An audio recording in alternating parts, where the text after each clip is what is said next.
Bienvenue dans cette nouvelle vidéo.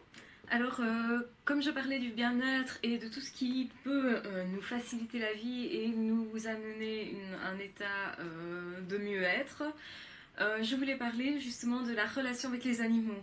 Je trouve important, que ce soit pour un enfant, que ce soit pour un adulte ou que ce soit pour des personnes qui souffrent de maladies mentales, d'avoir une relation avec un animal. Je vais expliquer pourquoi.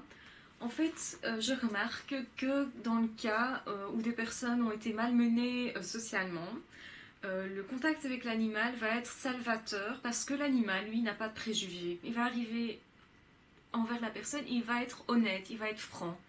Il va accepter la personne telle qu'elle est. Et ça, c'est thérapeutique. Ça fait du bien énormément à énormément de monde. Et c'est aussi le cas dans le cas de maladie mentale, c'est pareil, vous avez un rapport qui peut se créer avec un animal parce qu'il y a une simplicité de relation. Il y a une base comme ça qui est commun à l'être humain, qui est commun aux animaux, et sur lequel on peut communiquer. Parce qu'il y a vraiment une communication, hein. C'est pas parce qu'il n'y a pas des mots qu'il n'y a pas de communication. Pour un enfant, c'est important aussi parce que ça lui montre un peu quel est le cycle de la vie. Un animal, il y a un animal, il peut tout faire. Il peut être fâché, il peut être joueur, il peut à certains moments se comporter de façon bizarre, incomprise, etc. Donc ça va lui amener un type de relation qui va permettre de socialiser l'enfant également. Il va comprendre le cycle de la vie dans le sens un animal il naît, puis il grandit, et puis il rencontre éventuellement quelqu'un, il fait éventuellement des petits avec, etc. Et puis à un moment donné, il est peut-être malade et même aussi parfois il meurt.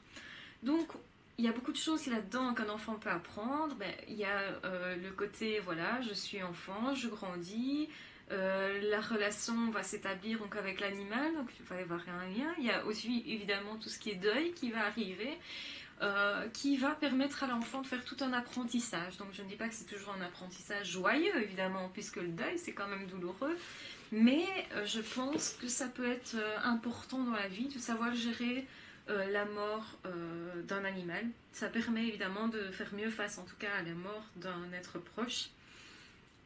Même si voilà, c'est pas toujours ce qu'il y a de plus difficile, enfin plus facile à vivre, voilà. Surtout pour le jeune enfant, je dirais, peut-être mieux éviter ce genre de choses. En même temps, quand on prend un animal, c'est pas exactement ce qui va lui arriver. Donc c'est un petit peu comme dans la vie. On part en se disant je prends des risques et ça fait partie de la vie. Oui, ça aussi, je voudrais bien reparler peut-être dans une autre vidéo de la prise de risque, mais je pense que la prise de risque est importante dans la vie pour vivre quelque chose de satisfaisant. Rester chez soi enfermé, c'est pas une solution. C'est pas une solution. Et ça ne crée pas en tout cas une qualité de vie. Donc il faut prendre des risques dans la vie. Et le fait d'avoir peur est normal, est complètement normal. Donc, il y a beaucoup de personnes qui reculent parce qu'ils ont peur de quelque chose, alors qu'en fait, pas du tout. Il faut avancer dans la vie, faire ce qu'on a envie de faire, évidemment pas prendre des risques inutiles, parce que ce serait complètement stupide, mais des petits risques, le risque d'être rejeté si on est amoureux de quelqu'un, en lui disant, mais voilà, moi je suis amoureux, je t'aime. Et peut-être que l'autre va vous répondre, mais pas moi. Ou peut-être au contraire, vous dire, mais moi aussi, on va commencer quelque chose ensemble. Donc voilà, donc je parlais de la relation avec l'animal, donc je trouve que c'est très important pour une personne âgée, un adulte également, une personne qui ne sait pas avoir d'enfant, qui a un animal, il pourra s'occuper d'un animal en tout cas, donc c'est-à-dire le nourrir le matin, le soir, être là quand il est malade, donc il va se sentir plus utile. Donc ça peut être partiellement thérapeutique. Je ne dirais pas que ça va résoudre le problème, mais en tout cas ça va aider, ça va aider, et les aides, il faut les prendre là où elles sont. Donc voilà.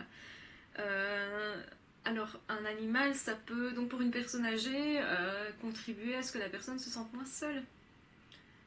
Voilà, enfin, je veux dire, les chagrins d'amour, quand vous avez un animal qui vient près de vous et qui vous fait comprendre qu'il sent que vous êtes triste, qu'il voudrait bien faire quelque chose, que vous sentez que cet animal voudrait vous consoler, et forcément ça vous console. Je dis pas que ça arrange les choses, Si vous avez un chagrin d'amour, évidemment, c'est pas l'animal qui va vous permettre de rencontrer quelqu'un, d'être en couple. Quoique les chiens, parfois, pourraient créer des conversations entre les gens. J'ai déjà vu ça dans la rue, donc voilà, il n'y a rien qui est impossible non plus. Euh, mais, euh, mais disons que c'est une aide utile que l'on néglige bien souvent. Je pense que cette société n'est pas tellement orientée vers les animaux. Je pense qu'on est fort dans notre société centrée sur des choses matérielles peut-être. On va vous dire acheter ceci, acheter ça, mais rarement on va vous dire, vous n'avez jamais de pub qui vous dit adopter un animal, allez à la SPA, sauvez-en, pourquoi pas. Et pourtant ça fait partie de la vie. Mais comme derrière il n'y a pas vraiment de commerce, sauf éventuellement pour qu'on après pour aller chez le vétérinaire, bon c'est quand même un commerce, la nourriture etc. Tout ce qui permet d'apporter du soin à l'animal, c'est aussi un commerce. Mais je trouve que pour un enfant c'est important justement de pouvoir s'occuper d'un animal. Ça lui permet d'être responsable, ça lui permet d'apprendre à gérer quelque chose. Parce que c'est important, même un poisson rouge, de le nourrir tous les jours. Si on ne nourrit pas, et ça, on est responsable après de la vie de quelqu'un. Enfin, je dis de quelqu'un, mais pour moi, les animaux, oui, c'est important. C'est pour moi aussi quasi important, autant qu'un être humain. Parce qu'une vie, c'est une vie. Et je pense qu'on n'a pas le droit de juger l'importance qu'ils ont par rapport à nous en croyant qu'on est supérieur à tout. Et voilà, donc je trouve qu'une relation dans la vie va apporter de toute façon du bien-être et que voilà, il faut comment dire, il faut s'entourer de ce qui nous fait du bien. Donc si avoir un animal c'est quelque chose qui peut vous faire du bien, pourquoi pas? Voilà. Et donc ça fera du bien aussi à un animal. Donc pourquoi négliger cette source de bonheur? C'est une source de bonheur qui est pour moi non négligeable. Voilà, donc je pense avoir fait le tour du sujet, plus ou moins. À nouveau, si vous avez des questions, n'hésitez pas. N'hésitez pas, pardon. Si vous voulez partager mes vidéos, surtout n'hésitez pas aussi. Il n'y a pas de problème. Si vous avez aimé, n'hésitez pas à cliquer sur j'aime. Et on se retrouve à très vite. Une bonne journée à tous.